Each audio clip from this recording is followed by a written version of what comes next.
उर्मिला की 3 बहुएं थी। जहां उसकी 2 बहू बेहद अमीर घर से ताल्लुकात रखती थी, वहीं एक बहू बेहद गरीब घर से थी, जिस कारण न सिर्फ उन्हें सास की बल्कि दोनों अमीर बहुओं के ताने भी सुनने पड़ते थे। रोजाना की तरह गरीब बहू रसोई घर के कामों में जुटी हुई थी। सोनल बहू, अरे ओ सोनल बहू, अरे ओ सोनल की बच्ची कहाँ मर गई? आई माँ जी। हाथों में चाय लिए हुए सोनल हॉल में आती है। ये लीजिए माँ जी चाय। क्यों रे मेरी गरीब बहू, चाय बना रही थी या बीरबल की खिचड़ी? इतना वक्त लगता है? माँ जी अब घर बाहर का सारा काम भी तो इतना है कि दिन भर कठपुतली की तरह नाचना पड़ता है। अरे मेरे जमाने में तो एक अकेली लुगाई घर भर का काम नाच नाच के कर देती थी, और तुझे काम करने में दिक्कत हो रही है। मेरी दोनों बहुरानियों के लिए चाय क्या तेरा बाप लाएगा? माँ जी दोनों देवरानी भी अब अपना हाथ पांव चला सकती हैं। क्यों, तेरे हाथ पांव में घुन लगा है? चुपचाप जाओ चाय लेकर आ। जी माँ जी। सास की बात सुनकर सोनल रसोई घर आती है।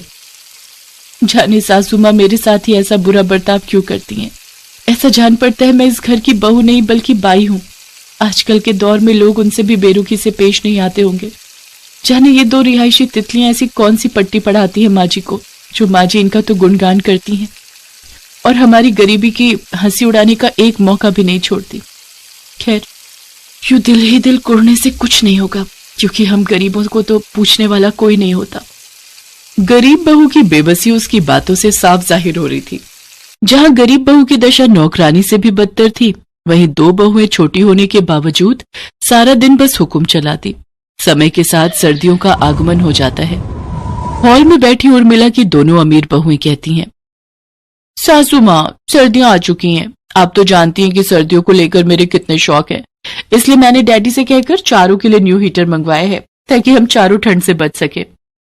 माँ जी कल ही मैंने भी सर्दियों की खूब सारी शॉपिंग की है। ये देखिए, खास आपके लिए पश्मीना की शॉल लाई हूं। तोहफे देना क्या तुम दोनों बहुओं को ही आता है? मैंने भी तुम दोनों के लिए नई रजाई बनवाई है। माँ जी इसकी क्या जरूरत थी? अरे जरूरत कैसे ना थी, तुम्हारे कमरे की रजाई पतली हो चली है। मैं नहीं चाहती कि मेरी बहुएं रात भर ठंड से ठिठुरती रहें, इसीलिए मैंने बिना देरी करे रजाई बनवा दी। और फिर तुम्हारी सास के पास पैसों की कमी है क्या? तभी सोनल उर्मिला से कहती है, माँ जी जब आपने देवरानी जी के लिए रजाई बनवाई है तो लगे हाथ मेरे लिए भी रजाई बनवा देती। समाचार में सुनने को आ रहा है कि इस साल रिकॉर्ड तोड़ सर्दी पड़ने वाली है। ऐसे में मैं इतने दुबले पतले कंबल से कैसे काम चलाऊंगी? क्यों रे मेरी गरीब बहू, उर्मिला के पास क्या पैसों के पेड़ लगे हैं? अभी मेरा हाथ तंग है, जब कभी पैसे होंगे तब देखा जाएगा। मगर माँ जी कुछ देर पहले तो आप कह रही थी कि आपके पास पैसा ही पैसा है। उर्मिला का गुस्सा देखकर दोनों अमीर बहुएं मौके का फायदा उठाते हुए फूट डालना शुरू कर देती हैं। इसका मतलब हमारी ये गरीब जेठानी आंखें गड़ाए बैठी रहती हैं। बात बात पर हमसे बराबरी करना जरूरी है क्या जेठानी जी? उर्वशी तुम कोई सेलिब्रिटी नहीं हो जो मैं तुम्हारी कोई देखा देखी करूंगी। देख लीजिए माँ जी, हमारी ये गरीब जेठानी जी कहाँ का गुस्सा कहाँ उतार रही हैं। एकदम खरा बोल रही है तान्या बहू तू। चौका बर्तन करने में मेरी गरीब बहू के हाथ जवाब दे जाते हैं, मगर बोलते वक्त जबान गज भर की हो जाती है। ऐसा कहकर उर्मिला चली जाती है और तान्या कहती है, हमारी सासू माँ की गरीब बहू तुम चाहे कितने भी पापड़ बेल लो, लेकिन तुम हमारी जगह कभी नहीं ले सकती। हमारी किस्मत कोहिनूर हीरे जैसी है और तुम उस गरीब गलीचे के समान हो जिसे देखकर लोग नाक सिकोड़ते हैं। ऐसे ही कई सप्ताह बीत जाते हैं, जिसके साथ बेतहाशा सर्दियां बढ़ जाती हैं। जहां एक ओर अमीर बहुएं गद्देदार बिछौने पर भारी भरकम रजाई में मजे से सो रही थी, वहीं बेचारी गरीब बहू को सर्दी की सारी रात उस पतले दुबले कंबल में काटनी पड़ती है। अगले दिन सुबह होते ही सोनल फिर से घर के काम में जुट जाती है। इसके बाद जैसे ही वो बर्तन धोने के लिए किचन में जाती है तो ठंडे पानी से उसके हाथ कांपने लगते हैं। जिसके बाद वो अपनी सास के कमरे में जाती है, जहां पर उर्मिला रूम हीटर लगाए रजाई के अंदर बैठी होती है। तभी उर्मिला सोनल से कहती है, अरे बहू इधर उधर क्या देख रही है? मेरे कमरे में चोरी करने का इरादा है क्या? माँ जी मैं तो पानी गर्म करने की मशीन ढूंढ रही थी। सर्दियां बहुत बढ़ गई हैं, किचन के नल से बहुत ठंडा पानी आ रहा है, ठंडे पानी से हाथ जमने को हो रहे हैं। अच्छा, तो अब महारानी को बर्तन धोने के लिए गर्म पानी चाहिए। बिजली का बिल क्या तेरा बाप भरेगा? कोई मशीन नहीं मिलेगी। जल्दी से काम चोरी छोड़ और बर्तन धोने लग जा।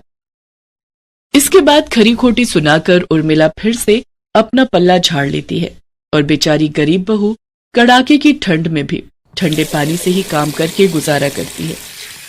ना तो सोनल के पास स्वेटर होता है और ना ही शॉल। इसके बावजूद भी उर्मिला सोनल को ही बाजार सब्जी लेने भेजती है। लेकिन एक दिन उर्मिला की तबीयत खराब हो जाती है। उसके कराहने की आवाज सुनकर गरीब बहू जल्दी उसके कमरे में जाती है और कहती है, माँ जी क्या हुआ? आप ठीक तो हैं? अरे आपको तो बहुत तेज बुखार है। माँ जी मैं अभी आती हूँ। इसके बाद सोनल किचन में जाकर काढ़ा बनाकर लाती है और उर्मिला को पीने के लिए देती है। साथ ही उर्मिला के सर पर ठंडे पानी की पट्टियां रखना शुरू करती है। सोनल कभी उसके हाथ दबाती तो कभी उसके पैर। सारी रात बेचारी सोनल बिना झपकी लिए अपनी सास की सेवा पानी में लगी रहती है। अगले दिन दोनों बहुएं अपनी सास के कमरे में आती हैं। गुड मॉर्निंग सासू माँ। गुड मॉर्निंग सासू माँ। क्या हुआ? आपका मुंह मरीजों जैसा क्यों लग रहा है? माँ जी की तबीयत कल रात से बहुत खराब थी। उन्हें तेज बुखार था। उर्वशी चलो यहां से, कहीं हमें भी फ्लू न लग जाए। इसके बाद वो दोनों अमीर बहुएं वहां से चली जाती हैं और उर्मिला उनकी सारी बहानेबाजी समझ जाती है। मुझे तो लगा था तुम दोनों यहां मेरा हालचाल पूछने आई हो, मगर तुमने अपने तेवर दिखाई दिए। सोनल मुझे माफ कर दो। मैंने हमेशा तुम्हें गलत समझा और तुम्हारी गरीबी की हंसी उड़ाई। शायद इसी कारण भगवान ने मुझे ऐसा भुगतान दिया है। माँ जी बीती बातों को याद करके दुखी मत होइए। जो हुआ उसे भूल जाइए। सास का बर्ताव देखकर तान्या और उर्वशी का सर शर्म के मारे झुक जाता है और वो कहती हैं, जेठानी जी हमें माफ कर दीजिए। हमने आपको ताने दिए, आपकी गरीबी का मजाक उड़ाया। जेठानी जी हम दोनों को माफ कर दीजिए। ऐसा मत कहो, मैंने हमेशा तुम्हें अपनी बहनें माना है। फिर वो तीनों आपस में गले लग जाती हैं और इसके बाद सारा काम मिलजुल कर करती हैं।